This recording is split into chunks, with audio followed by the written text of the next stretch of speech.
Hey, hey. This might hopefully you can hear me. I'm gonna have to use headphones because, hey, a bit talky in the background today. Today is day 10, I believe, and yesterday was my not great body day. Today is a little bit better in that I have a bit more energy, and yeah, so that's a good thing. And I was gonna talk about a bit about my medical experience, my experience in the American health system.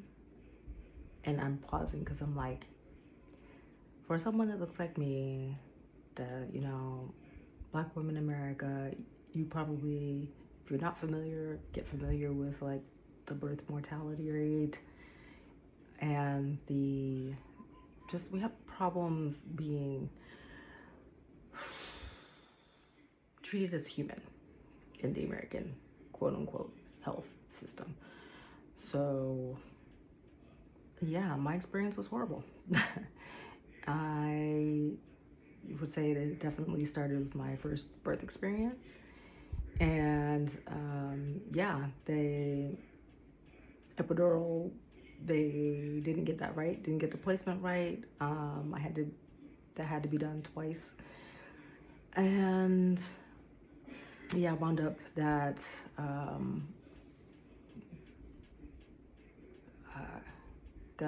my son got stuck, and so I wound up having to have a cesarean section. And they were like, "Oh no, it's got to be hurry because he's gonna be super small, like 3 pounds." They were thinking. I was like, "He turned out to be 5 pounds and just perfectly healthy."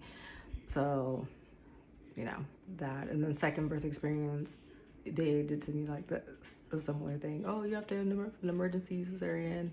Oh, the baby's only 3 pounds. Blah blah blah. We have to take care of. We have to take her out. Blah blah blah. And so, of course, like again, 5 pound kid, perfectly, pretty damn healthy. So, like, I almost felt like that they did that just to hurry me along to get the baby out and not treat it humanely, like at all, in general.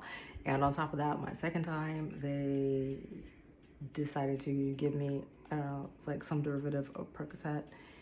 And, I thought it was a fib when people go, oh yeah, sometimes on pain meds you hallucinate or whatever, you can hallucinate or whatever, right? No, I like literally saw elephants flying and I did not think that was a thing. And after the fact, I was like, oh my God. I was like, I don't know what else allergic to it. They just gave me too much or whatever. But that was my experience with that. And then of course after they're like, oh well, that wasn't supposed to happen. I'm like, okay. Okay. I don't know. Anyway, that wasn't great. And then on top of that, and then let's say on top of that, it's like a thing on top of a thing on top of a thing on top of a thing. It was gosh, my second joint replacement surgery, and I think it was maybe day 2 or 3 in the hospital, and I was in a lot of pain. Whole ass joint replacement surgery, and I tell this nurse, this color. And I'm like, I'm in a lot of pain. So, oh, you can't have any more pain meds. I'm like, oh no, I'm in a lot of pain, like to the point crying and nauseous and everything else like that. Whole joint replacement surgery. Oh, you can't have any more pain meds. Walks out. Doesn't seem like not much longer later, different nurse comes in. I said, oh my gosh, I'm in a lot of pain, a lot of pain. Same, like, is worsening and worsening. Like, there is like, if there's a level above 10, that's what it was. Um, so so the new nurse comes in and she's like, what do you mean they didn't give you any pain meds before the last shift or whatever? Or, I don't know, the last person that came in. They're like, I'm like, no, crying and a lot of pain, horrible ass pain. And this nurse is like, oh my gosh, let's get you some pain meds on board, the other person should, all this stuff. And I'm just like, first of all, I'm in pain, but in the back of my mind, my thinking self was not in pain. And I'm like, that other nurse, I'm like, that babe, I was like, she just caused me like, she was evil. Like, just the look on her face. She was like, you can't have any more pain meds. I'm like, next nurse comes in and says, oh yes you can, and you should have had some before.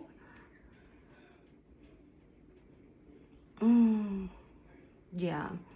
And as soon as I got some pain meds on board and was, had some more words to say to this new nurse, I was like, hey, I want it written in my chart that I don't want that other nurse to touch me or even come in this room ever again.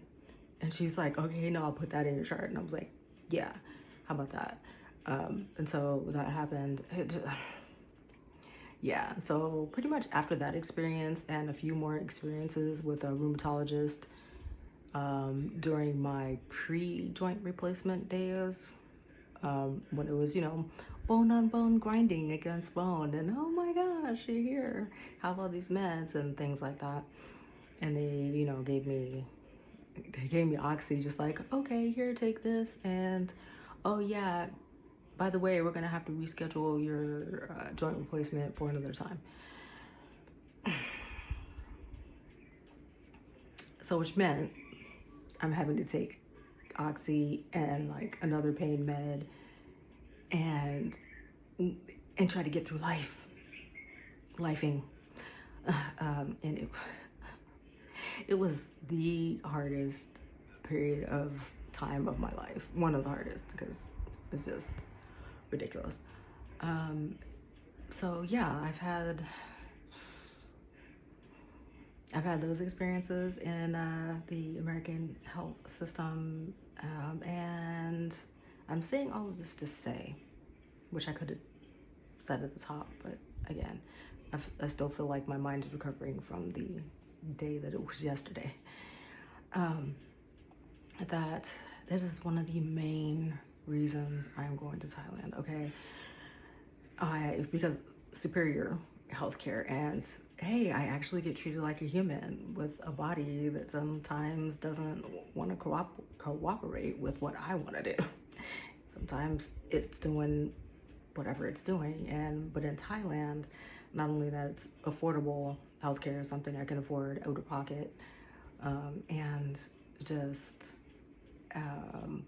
and I will say I listen to YouTubers who go there for medical tourism, and I like the fact that that's their experience there. I'm like, okay, and it's Black women going to Thailand, and sometimes they go to South Korea, and they're treated as human. They're treated as a valuable patient, a valuable client, and I appreciate that a lot from the bottom of my soul. I'm like, yeah, this body deserves that. It's been through so much. This body has taken me through so many griefs and things that have happened that I feel grateful to be here. And so I want to treat it kindly, and I want to have a great experience. I want to have a great medical experience and all of that. And that's why I'm deeply looking forward to going to Thailand and getting my body the care that it needs, like actual health care. I'm excited for that. I'm so excited for that. I got to experience that when I was in Mexico. Actual health care, quality. Like, I had a doctor come to my house when I was having some heat-related symptoms, like heat exhaustion and things like that. Come to my house. I think it was like $55 USD. He's like, here, this is what you need, and and he had a kind of old school doctor bag even, and I'm like, this actually happens. Brings an old school doctor bag, opens this old school doctor bag, reaches in, brings out some meds, like, here, you don't have to go anywhere. Here, take these. Gets you some electrolyte, order some from Oxo. So that's healthcare. I mean, and affordability and care. Amazing, wonderful. This body deserves that. I deserve that. I need more of that in my life. So there it is. That's a little bit more about my health experience in the United States versus even like a little bit of how my health experience was in Mexico. And now I'm going to go to Thailand to get even more health care, because there are infusions that I probably need to have, that I would feel much more comfortable getting in a place where I'm treated like a whole actual human with dignity and care and all of those kinds of things. So yeah, that's that. A little bit more about that. And I hope the sound works because I'm using headphones this time because, like I said, there's noise things going on. All right, and I think that's about my full spoon because I'm a spoonie, yeah. A non-energy being. Oh, that's what I was going to talk about. Human design and all the woo stuff that I like. Next time, mañana. So yeah, until mañana. Alrighty, aloha.